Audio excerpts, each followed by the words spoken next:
Hallo ihr Lieben, herzlich willkommen bei uns im Gartengemüsekiosk. Ich bin die Jen und heute möchte ich euch 10 ganz wunderbare biologische, samenfeste, ökologische, super Tomatensorten vorstellen, die wir bei uns im Shop aufgenommen haben, weil wir einfach überzeugt von ihnen sind. Ihr kennt das ja, bei uns sehen die Saatguttütchen so aus und wir haben 10 Sorten bei uns, die ich euch heute im Detail mal vorstellen möchte. 2 von diesen 10 Sorten habe ich hier auch schon in der Hand. Ich denke, ihr kennt sie wahrscheinlich. Das ist hier einer der letzten Zugänge. Wir sind einfach total überzeugt von ihr. Es ist die Ananas-Tomate, die muss man einfach mal im Garten gehabt haben. Und diese hier, die nennen wir ganz gerne die Bonbon-Tomate. Das ist eine Freilandtomate, aber dazu gleich mehr. 10 Sorten sind in Sachen Tomaten ja nicht wirklich viel, aber dennoch ist es sehr, sehr schwer, sich auf 10 überhaupt zu begrenzen. Diese 10, die wir ausgesucht haben, die es bei uns gibt, sind absolute Empfehlungen, die funktionieren, die sind geschmacklich ein Highlight, die muss man mal ausprobiert haben. Natürlich haben wir noch einige andere Sorten mehr und zugegebenerweise, jedes Jahr steigt meine Liebe zu den Tomaten immer weiter. Diese 10 im Detail möchte ich euch jetzt genau vorstellen und das machen wir nun. Also los geht's. Beginnen wir bei den 10 Sorten mit der Black Cherry. Die Black Cherry ist so kirschgroß ungefähr und ziemlich dunkel, wie es der Name ja schon sagt. Sie ist sehr ertragreich und innen drin sieht man, sie hat viel Flüssigkeit, sie hat viele Samen. Wir haben sie ein bisschen geschützt stehen, also nicht direkt im Freiland, aber ich habe auch schon gehört, dass Leute die im Freiland stehen haben. Wir ziehen sie eintriebig hoch und geizen immer aus. Und vom Geschmack wollen wir mal schauen. Ich probiere jetzt einfach mal. Sie schmeckt wirklich sehr süß und sehr aromatisch und sehr fruchtig. Nicht umsonst ist das eine Lieblingstomate von ganz vielen Gartenfreunden. Was kann man mit ihr machen? Man kann sie natürlich verbacken in Focaccia oder trocknen, aber ganz ehrlich, im Regelfall ist das eine für den Sofortverzehr, gerade wenn man Kinder im Haushalt hat. Die ist schnell weggegessen, obwohl sie einen hohen Ertrag hat. Die muss man im Garten haben. Jetzt gehen wir zu den nächsten Tomaten. Wir bleiben bei den kleinen und gehen aber zu den Freilandtomaten. Da haben wir die wilden gelben und die wilden roten. Die wachsen in Buschform, die muss man also nicht ausgeizen. Ich muss auch ehrlich gestehen, die haben wir in verschiedenen Ecken einfach ausgepflanzt und können dann immer die Früchte suchen und naschen und stibitzen. Die rote und die gelbe Variante haben wir hier. Die wachsen also sehr einfach, pflegeleicht, sehr entspannt, einfach anpflanzen und Freude dran haben. Die sind beide ziemlich klein, das ist auch so gewollt, halt eine wilde Tomate. Und wenn ich sie aufschneide, das mache ich jetzt mal mit beiden, können wir sehen, dass sie auch recht viele Kerne hat und fruchtig ist. Also ein Saatgut hier von gewinnen ist auch nicht wirklich schwierig. Wir geizen sie also nicht aus und die reifen immer wieder nach. Also da habe ich immer und immer wieder Ertrag. Ich probiere jetzt auch mal hier erstmal die rote. Unglaublich, als wären es fast süße Johannisbeeren. Und die gelbe. Die rote schmeckt jetzt hier ein bisschen fruchtiger, die gelbe schmeckt ein bisschen süßer. Kommt natürlich auch immer darauf an, wie ist der Reifezustand von der Tomate und ist das eine der ersten oder eher eine der späteren. Aber als Naschtomate für den Direktverzehr oder vielleicht zum Verbacken, auch in der Focaccia oder im Salat oder so, absolut empfehlenswert. Vor allen Dingen für den Frischverzehr. Ich trinke mal einen Schluck Wasser und dann gehen wir gleich weiter zu der nächsten kleinen Tomate aus dem Freiland. Die nächste, die wir jetzt hier haben, das ist auch eine Freilandtomate, eine kleine Cocktailtomate. Die heißt Filamina und heißt nicht umsonst auch die Bonbon-Tomate. Die Bonbon-Tomate wächst, ja, wie man schon so ein bisschen erahnen kann, an so Rispen und es sind unheimlich viele Rispen. Das ist eine Tomate, die geizen wir auch aus, also die führen wir eintriebig hoch und die hat einen wahnsinnig hohen Ertrag, ist sehr, sehr pflegeleicht bis auf das Ausgeizen und von daher vielleicht auch für den Anfänger geeignet, das mal auszuprobieren. Wobei, wenn ihr absolute Anfänger seid und mit Tomaten starten möchtet, dann am besten die von eben, die wilde kleine, die ist total pflegeleicht. Wenn wir uns die anschauen, die ist durchgängig rot, rot bis dunkelrot. Gucken wir mal, wie sie von innen aussieht. Ich schneide sie mal auf. Ja, die ist auch sehr fruchtelig, hat recht viel Flüssigkeit, hat auch viel Samen. Und dann machen wir jetzt auch mal den Geschmackstest. Ich bin ein absoluter Fan. Die schmeckt wirklich so süß. Es ist die Bonbon-Tomate. Also das ist eine absolute Empfehlung von uns. Die Filamina im Freiland, sehr einfach. Sehr ertragreich, reift wunderbar ab, also ich kann immer wieder ernten. Ja, und wofür kann ich sie verwenden?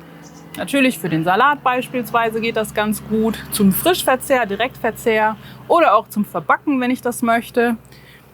Also da gibt es, glaube ich, ganz viele Anwendungsmöglichkeiten.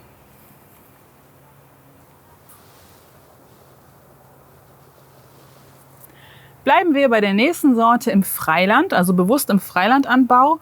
Und da haben wir die Tomate Quadro. Die Quadro hat ungefähr recht regelmäßig immer diese Größe hier, ist auch rot, wächst bei uns auch eintriebig, wird also ausgegeizt, immer angebunden, hat auch einen sehr, sehr hohen Ertrag und auch immer wieder reife Früchte dabei. Von der Größe her, ja, seht ihr selber, meine Hände sind mittelgroß, also jetzt nicht die kleinsten, aber auch keine Fleischtomate. Machen wir auch die mal auf. So sieht sie von innen aus, ja, wie so eine klassische Bilderbuchtomate, könnte man schon fast sagen. Die hat auch schon recht viel Fruchtfleisch, also nicht mehr nur die Kerne dabei. Ich mache jetzt mal den Geschmackstest. Die ist jetzt nicht mehr so wirklich süß, die ist mehr ja, fleischiger, sage ich jetzt mal. Also so wie man sich so eine klassische Salattomate oder vielleicht auch eine Tomate zum Einkochen von Soßen vorstellt. Ich schneide die nochmal im Querschnitt auf, dass man das gut sehen kann. Hier sieht man das, glaube ich, sehr gut, dass sie recht viel Fruchtfleisch schon mitbringt. Genau. Und auch die Schale ist eine recht dünne Schale. Das war bisher bei den Tomaten eigentlich überall der Fall, die wir jetzt eben vorgestellt haben. Das ist die Tomate Quadro für den Freilandanbau, so eine klassische Tomate.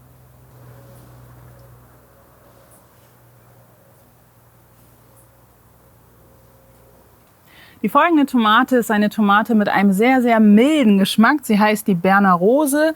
Und das ist jetzt ein recht kleines Exemplar. Ich muss gestehen, zum Frühstück habe ich die größere geerntet und nicht daran gedacht, dass ich euch die jetzt vorstellen möchte. Also die Berner Rose ist sehr mild im Geschmack, ist jetzt nicht so dunkelrot, sondern eher rosafarben, könnte man sagen. Ich schneide die jetzt mal auf.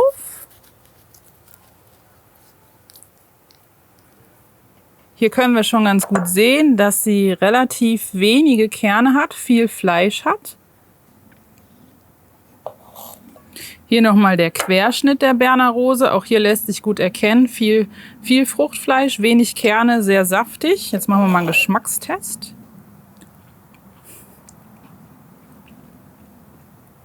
Die zergeht auf der Zunge. Die ist mild, die ist fruchtig, die hat eine sehr, sehr dünne Schale, die hat wenig Säure. Wem das gefällt an Tomaten, der ist mit der Berner Rose ganz gut bedient. Die ziehen wir auch mit dem Ausgeizen, also eintriebig, und die steht bei uns an der Hauswand leicht geschützt. Bei der Verwendung kann ich mir ganz gut vorstellen, dass sie vielleicht als Pizzatomate wirklich nicht verkehrt ist oder auch als Frischverzehrtomate, eben weil sie so mild und so süßlich schmeckt. Die ist jetzt bei uns neu im Sortiment dabei und eben auch eine echte Empfehlung. Bleiben wir bei den Tomaten mit den wenig Kernen, wenig Saatgutkörnern. Hier haben wir eine längliche Variante, wie ihr sehen könnt. Das sind doch relativ kurze Exemplare, die können noch länger und noch größer werden. Das ist die Flaschentomate, die San Marzano. Ich schneide die jetzt mal in beiden Varianten auf, einmal so im Querschnitt. Hier könnt ihr schon sehr gut sehen, wenig Kerne, viel Fleisch, aber auch ein paar Hohlräume. Und wenn ich die einmal länglich aufschneide, sieht man es. Eigentlich sehen wir es noch besser hier. Also wie viel Fruchtfleisch die hat. Also die eignet sich wirklich gut für das Kochen von Tomatensoßen oder eben halt Gerichte, wenn sie erhitzt wird. Die entwickelt ihren Geschmack auch, ehrlich gesagt, erst so richtig gut, wenn sie erhitzt worden ist. Wir machen mal einen Geschmackstest. Hier können wir es gut sehen. Viel Fleisch, wenig Kerne und auch ein bisschen Luft dazwischen. Ne? So, ich probiere mal.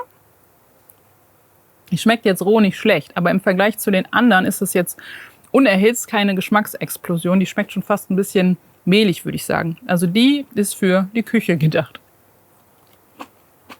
Vielleicht noch interessant bei der San Marzano ist, dass sie eine recht späte Tomate ist. Also die kommt spät in die Frucht, bleibt aber auch lange in der Frucht, sodass ich gegen Herbst hin gut zu tun habe mit dem Einkochen dann.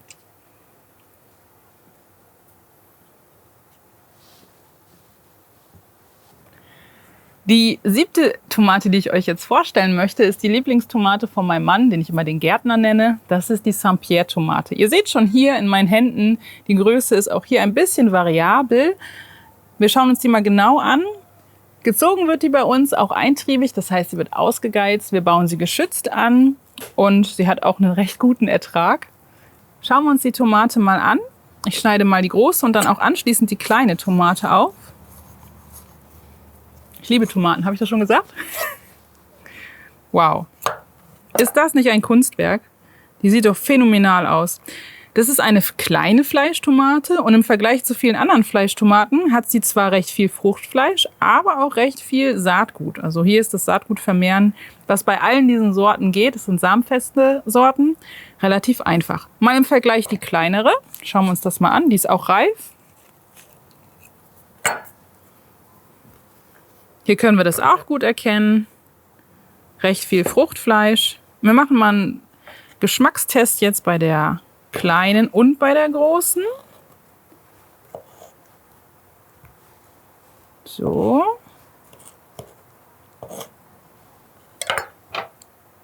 Einmal die große.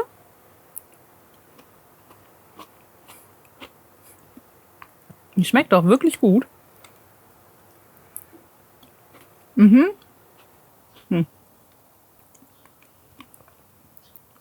Die schmecken ziemlich ähnlich, obwohl sie unterschiedlich groß sind. Und sie schmecken mild, leicht süß, sehr, sehr fruchtig, nicht wässrig, aber schon intensiv an Flüssigkeit. Und ja, ich würde sagen, das ist die perfekte Salattomate. Da werden auch immer wieder neue reif. Die Santa Pierre ist wirklich eine sehr wohlschmeckende, ertragreiche, fruchtige Tomate. Die 9. Tomate, die ich euch vorstellen möchte, ist die Czerny Prinz oder Czerno Prinz auch genannt. Ihr seht das, die ist dunkel. Es gibt sogar Exemplare, die sind noch dunkler als diese hier. Die sind recht reif jetzt. Ich mache mal einen Schnitt rein, einen Querschnitt. Genau, ihr wisst, das ist die Lieblingstomate vom Selbstversorger Rigotti. Schönen Gruß an der Stelle. Schaut euch das mal an. Die ist schon fast ein bisschen bunt. Die ist dunkel innen drin. Die hat viel Fruchtfleisch, viel Wasser. Und wir ziehen sie auch eintriebig hoch. Die geht im Gewächshaus gut, die geht aber auch gut an der Wand im geschützten Anbau. Hat jemand von euch sie schon mal im Freiland angebaut? Das würde mich interessieren. Ja, wie gesagt, von der Farbe etwas dunkler, von der Größe. Das ist jetzt hier ein eher schon fast kleines Exemplar. Also die werden teilweise auch durchaus größer und haben einen sehr guten Ertrag. Jetzt machen wir den Geschmackstest. Brauche ich wahrscheinlich gar nicht so viel sagen dazu. Ihr kennt die wahrscheinlich. Die schmeckt halt wie eine Czerny Prinz. Die schmeckt fruchtig, die schmeckt ein bisschen süß, die schmeckt sehr aromatisch. Die ist, wenn ihr sie noch nicht probiert habt, dann solltet ihr sie definitiv ausprobieren. Also das ist ein Highlight im Garten, die ich immer wieder empfehlen würde, die Czerny Prinz. Von der Verwendung her, natürlich kann ich daraus Tomatensauce machen. Ich kann das wunderbar zusammen mit Mozzarella oder in unserem Fall dann Feto oder Tofu zusammen genießen. Die kann man aber auch einfach ja, als Snacktomate im Garten so essen. Die Czerny Prinz, unsere Prinzentomate, ein Must-Have. Zwischendurch zum Neutralisieren noch einen Schluck Wasser.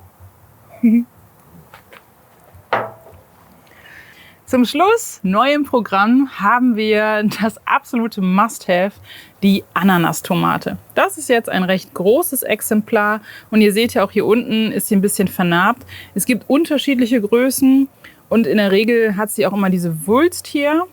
Manche sind auch unten glatt, das ist unterschiedlich. Was aber typisch ist für die Ananastomate, neben einem hohen Ertrag, ist diese Färbung von Gelb und Rosé. Also dass sie ein bisschen marmoriert, gemustert ist. Hier kann man das sehr gut sehen. Hier kann man es sehr gut sehen. Und die ziehen wir auch eintriebig und geizen die auch aus. Wir haben die jetzt bei uns beispielsweise am Carport stehen, haben die aber auch schon mal im großen Kübel einfach an der Wand gezogen. Die Ananastomate darf nicht fehlen. Ich bin sehr, sehr froh, dass wir sie bei uns jetzt im Programm haben. Und schaut euch mal das an. Ist das ein Feuerwerk von Farben? Also das ist typisch für die Ananastomate, dass sie viel Gelb hat und immer so rötliche Einschlüsse da drin. Insgesamt hat sie wenig Kerne und sehr, sehr, sehr viel Fruchtfleisch, was sich für Soßen gut eignet, was sich aber, wie ich finde, auch gut für den Salat eignet. Jetzt machen wir mal eine Geschmacksprobe. Na, habt ihr schon Hunger auf Tomaten? Hier können wir das auch gut sehen, diese Marmorierung von roten Bereichen im Gelb-Orangen. Die schmeckt relativ mild, hat aber eine gewisse Säure und hat auch eine gewisse Süße. Also ich mag sie sehr gerne. Sie ist etwas süßer, finde ich, als die Czerny Prinz, aber hat eben auch diese fruchtige Säure dabei.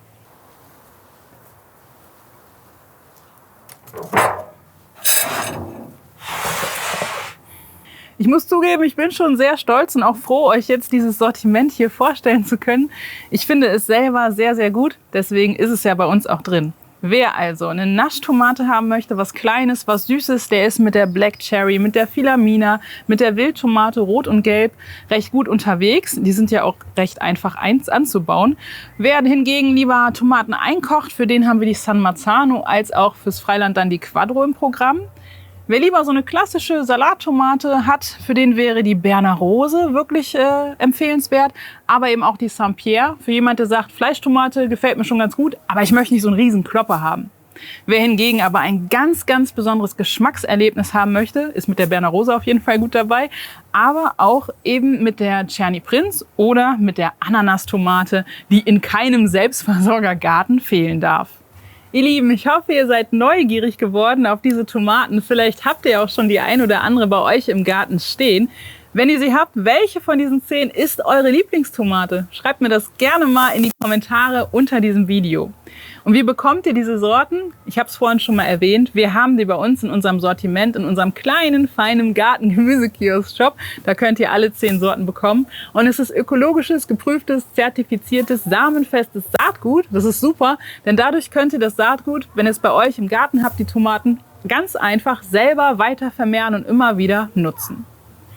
Ich bin gespannt auf euer Feedback zu diesen 10 Supertomaten. Zum Weiterschauen haben wir natürlich auch was für euch verlinkt und wenn es euch gefallen hat, würden wir uns sehr über einen Daumen nach oben freuen. Wir haben verlinkt einmal hier oben unser Video zum Freilandanbau, da haben wir unter anderem die Filamina gezeigt und hier unten ein Video, ein Gruß an Florian aus dem Rigottiland, da haben wir zusammen mal Tomaten verköstigt. Macht's gut, viel Spaß mit euren Tomaten und bis zum nächsten Mal. Tschüss!